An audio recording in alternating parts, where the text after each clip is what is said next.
And breaking news coming in from India's Jammu and Kashmir, where a deadly terror attack has rocked the valley. 27 people have been killed and many others injured. That's when terrorists opened fire on a group of innocent tourists. The nation is seething with anger. This is the latest image from Pahalgam, from the location of the attack, where innocent civilians became target of a heinous attack.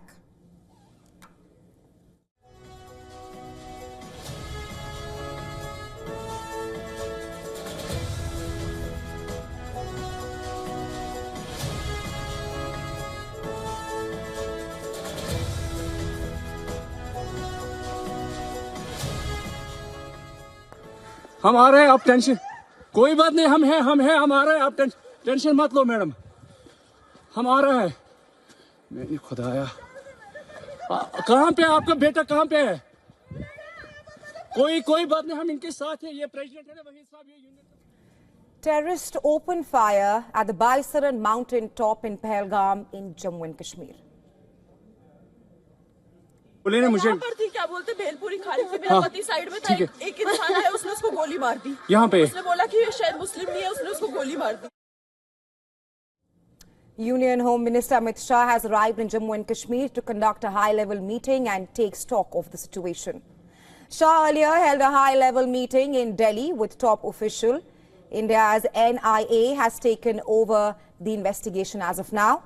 Shortly after the incident, Shah said, and I quote him here, "Those involved in this act of terror will not be spared, and we will come down heavily on the perpetrators with the harshest consequences." The Chief Minister of Jammu and Kashmir, Omar Abdullah, says that, needless to say, this attack is much larger than anything we have seen directed at civilians in recent years. Prime Minister Modi, who is in Saudi Arabia for a two-day visit, expressed deep anguish. He has directed the Union Home Minister Amit Shah to visit the site and oversee the situation. In a statement, Prime Minister Modi said, and I quote him here, "I strongly condemn the terror attack in Pahalgam. Those behind this heinous act will be brought to justice. They will not be spared." Well, the attack took place at around 2:30 p.m. on Tuesday afternoon when a group of terrorists opened fire on tourists in Pahalgam's Baisaran meadow.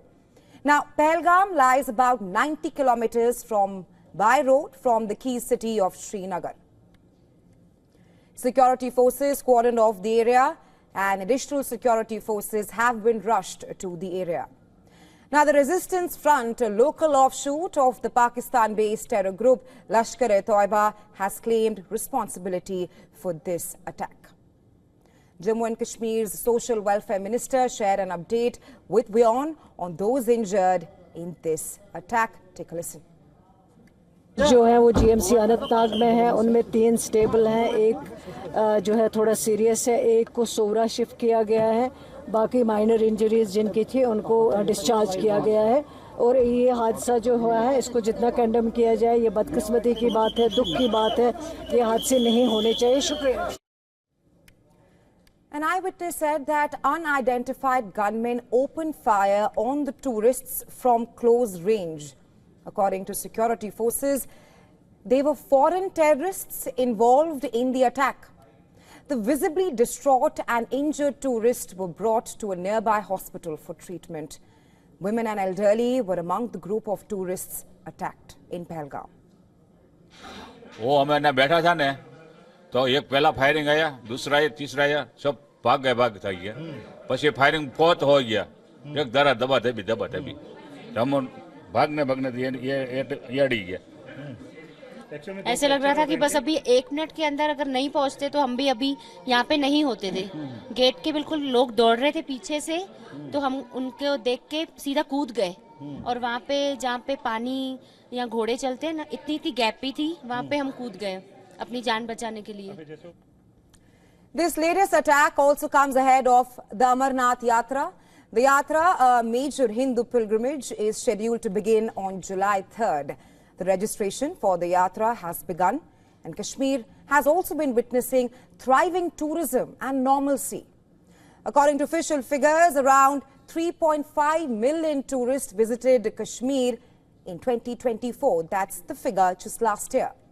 Locals in the valley have come out on the streets holding candles in their hand, marching down the roads of Baramulla and other cities of Jammu and Kashmir.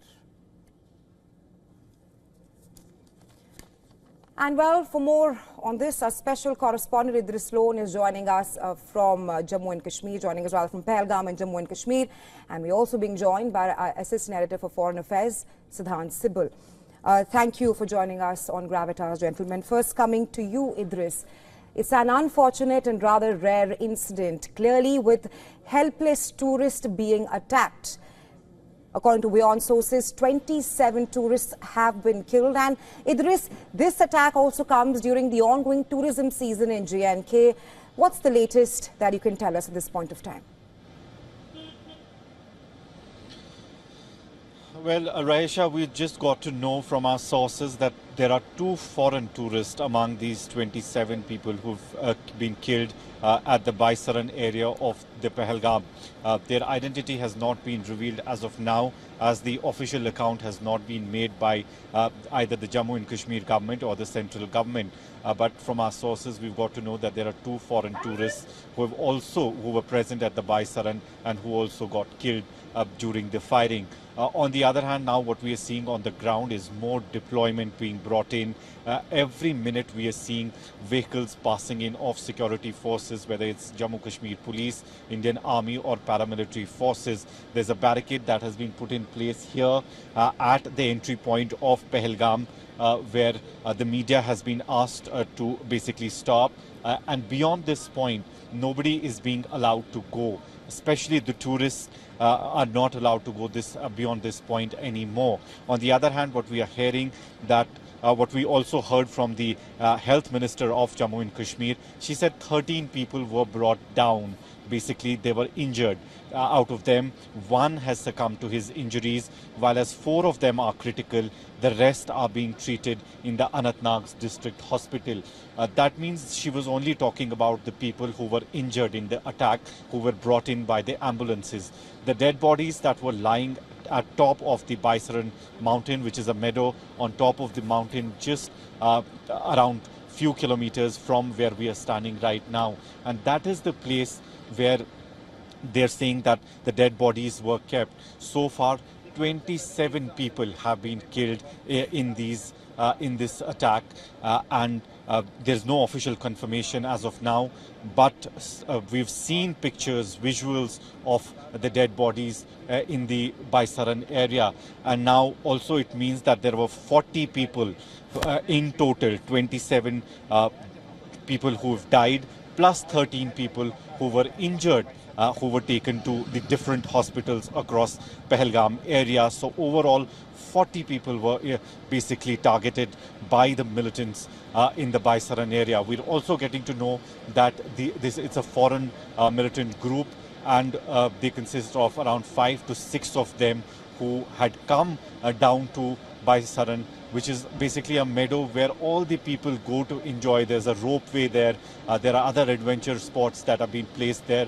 And that is why a lot of tourists go to that place. And they were enjoying when the group of militants basically came from the forest area and started shooting at them very brutally. Never have we seen an incident like that taking place in the Kashmir Valley. This is the first time ever we've seen an incident like this taking place in Kashmir, where tourists have been made victims. You can see the security personnel on the ground have been increased. This is a barricade point where, as you see yourself, we've seen Indian Army, Jammu and Kashmir Police, paramilitary forces being deployed at every nook and corner. On the other hand, we've also heard that the Home Minister has arrived in Srinagar. He has directly gone to the Raj Bhavan, where he'll be meeting the Lieutenant Governor of Jammu and Kashmir and taking stock of the security situation across the region. He'll tomorrow be visiting Pahalgam, where he'll be meeting especially with the injured people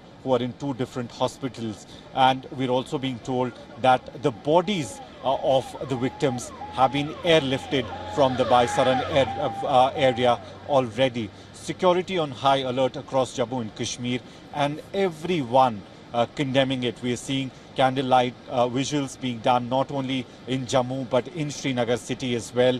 We're seeing people coming out in huge numbers and protesting because this is one of the biggest industries of Jammu and Kashmir. Tourism is one of the backbone of Jammu and Kashmir, and we've seen that never has any incident of this magnitude taken place where tourists were made a target in such a way.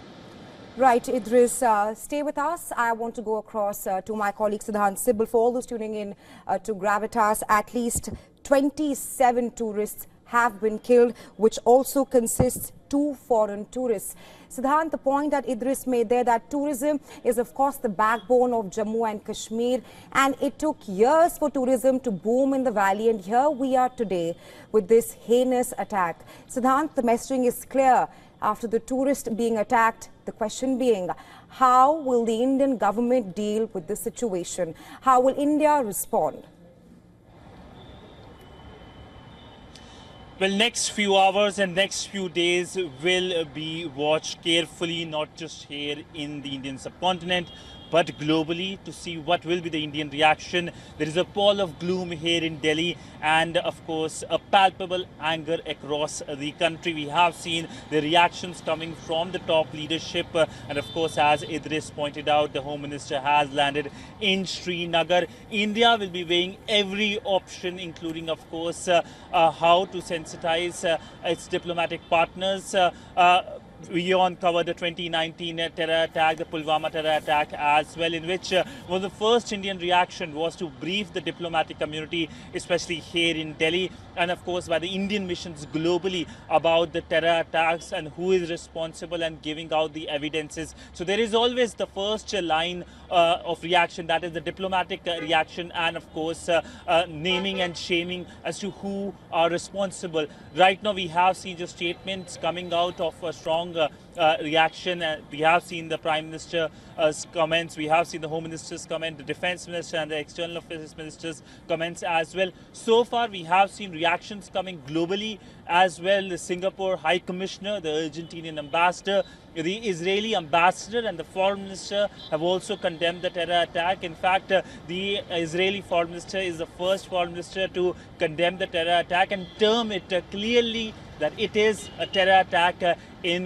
Pahalgam. Now, essentially, we know that India will be not only making sure that its partners know about what India plans to do, but of course, weigh the option globally as well. India, of course, has been highlighting the scourge of terrorism for decades, and India has been victim of cross-border terrorism from Pakistan. There are, of course, 26/11, the Pulwama terror attack, the other terror attacks which have happened in Jammu and Kashmir, and India has taken a strong stance, a hard option. What will be the options in front of the Indian government? So far, nobody knows. It is, of course, very initial. The terror attack has happened just few hours ago, but it is clear that there will be a major reaction. 27 people have been killed in the Pahalgam terror attack. Let's now tell you how the terrorist attack in Pahalgam is a part of an orchestrated conspiracy by Pakistan. According to intelligence sources, banned terror outfits such as Lashkar-e-Toiba and Jaish-e-Mohammed have been mobilized to form compact strike teams now targeting innocent civilians. And today's assault appears timed deliberately ahead of the Amarnath Yatra with the clear intention of instilling fear among devotees and tourists. The registration of the Hindu pilgrimage has begun. The Yatra begins on July 3rd. A similar attack was recently executed in Sonmarg, further underscoring this very pattern. Post-attack assessments point to the growing threat posed by the Falcon Squad of the Resistance Front, which could emerge as a formidable challenge in Kashmir in the coming days. Now, this unit is highly trained in precision-targeted killings and evasion tactics, disappearing into dense forests and rugged terrain after carrying out the strikes. Sources indicate that the Falcon Squad of the terror group has recently been supplied with a major cache of advanced weaponry, which is now being deployed in their attacks. According to intelligence inputs, the group has also intensified its recruitment drive through social media platforms, enticing radicalized youth. It operates on a hit-and-run model and maintains close coordination with overground workers for logistical support and intelligence gathering. TRF is effectively a shadow wing of the terrorist group Lashkar-e-Toiba, and the Falcon Squad acts as its specialized strike arm. Now, senior Lashkar commanders are reportedly giving direct orders for all these attacks to take place in the valley. And our special correspondent Idris Loan is here with us.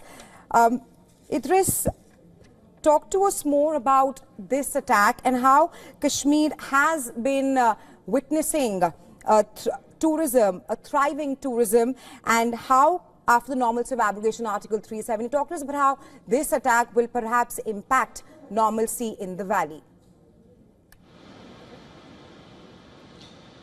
Well, absolutely, Rahisha. This is going to be adapted with regard to tourism for sure, because this is an incident that has never taken place before.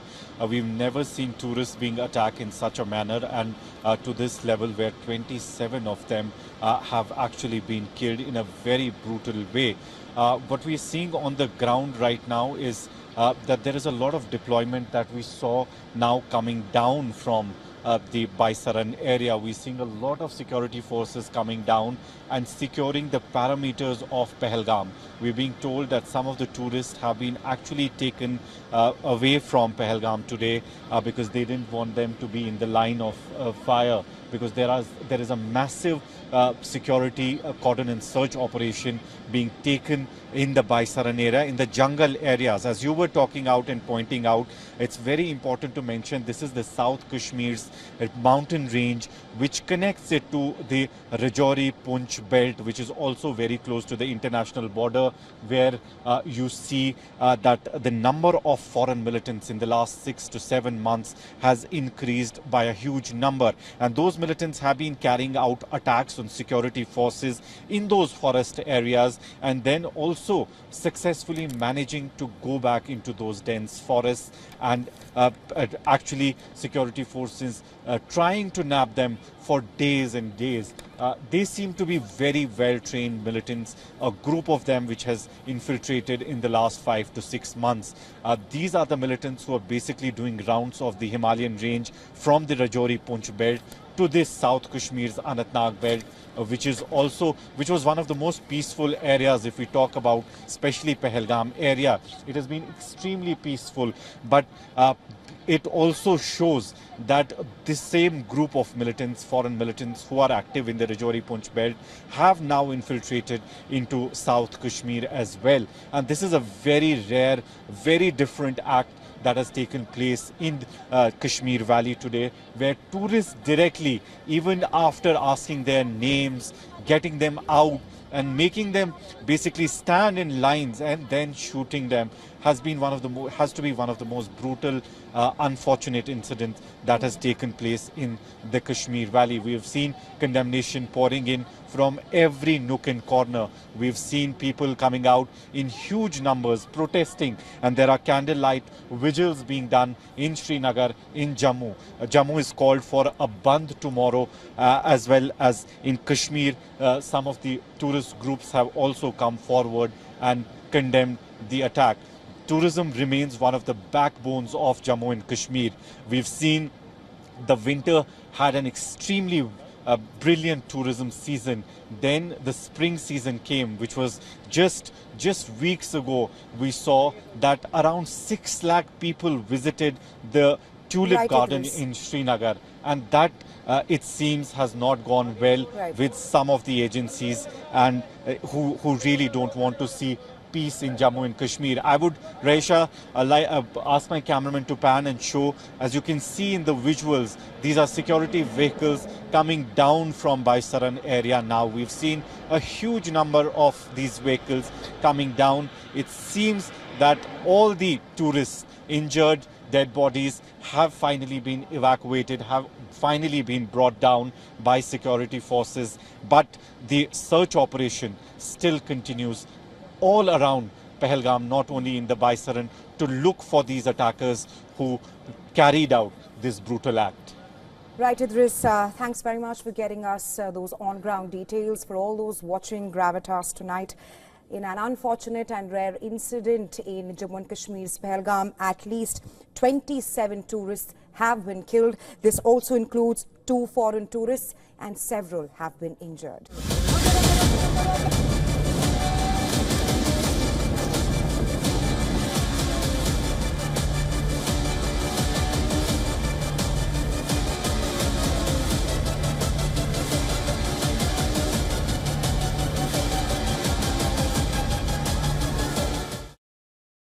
Well, we now turn our attention to West Asia. According to Israeli media, the Israeli Air Force has conducted drills, rehearsing for another round of Iranian missile attacks on Israeli air bases. Israeli Prime Minister Benjamin Netanyahu has ordered a war rehearsal with Iran. Now, last year, Israeli Air Force bases were targeted along with other military infrastructure by Tehran during 2 rounds of airstrikes. In April last year, Iran launched over 300 missiles and drones against Israel. And later, in October, Iran launched over 200 ballistic missiles towards Israel. The airstrikes in October 2024 had reportedly targeted the Nevatim Air Base in southern Israel and also the Tel Nof base in central Israel, while the one in April last year had targeted the Nevatim and Raman air bases, both located in southern Israel. But the question remains. The question now is, why is Israel carrying out these drills right now? As per Israeli media reports, the Air Force drills are being carried out to prepare Israeli troops for potential strikes from Iran in case the nuclear talks, the nuclear program talks between US and Iran collapses. And it seems Israel is getting extra military support as well. According to open source intelligence monitors, at least 8 US Air Force C-17A Globemaster III transport aircraft were tracked flying from Ramstein Air Base in Germany to Israel's Nevatim Air Base on Sunday. Adding that over the past 10 days, at least 25 C-17 flights have reportedly landed in Israel, transporting air defense systems, among other ammunition. Now, all this comes just a week after the New York Times reported that Israel had prepared to strike Iranian nuclear sites next month. But the US President Donald Trump opted to pivot towards diplomacy with Tehran rather than aggression with the help of Israel, further putting an end to Netanyahu's plans. Well, according to reports, Netanyahu will convene a security cabinet meeting this evening with Iran's nuclear program and the US-Iran talks being the major focus points on the agenda. And Israel once again asserted that Iran, and I'm quoting, cannot have a nuclear weapon. Iran cannot have nuclear weapon, and this is what's in front of us. We understand it's not just a threat to Israel, but to the entire world. The Israeli Prime Minister Benjamin Netanyahu is not only facing pressure globally, but also domestically. In Tel Aviv, thousands of Israelis demonstrated against Bibi and his government, calling for his resignation and also a hostage deal with Hamas. The situation became so intense that few demonstrators were forcibly removed by the Israeli police, while mounted police were seen trying to disperse the crowd. The latest round of demonstrations comes just days after dozens of Israeli demonstrators clashed with local police in the central Israeli town of Mazur, where Netanyahu was scheduled to visit. As Bibi faces mounting pressure to prepare for both domestic and global affairs, all eyes are focused on the third round of talks between Iran and the US, the outcome of which could decide the road ahead for West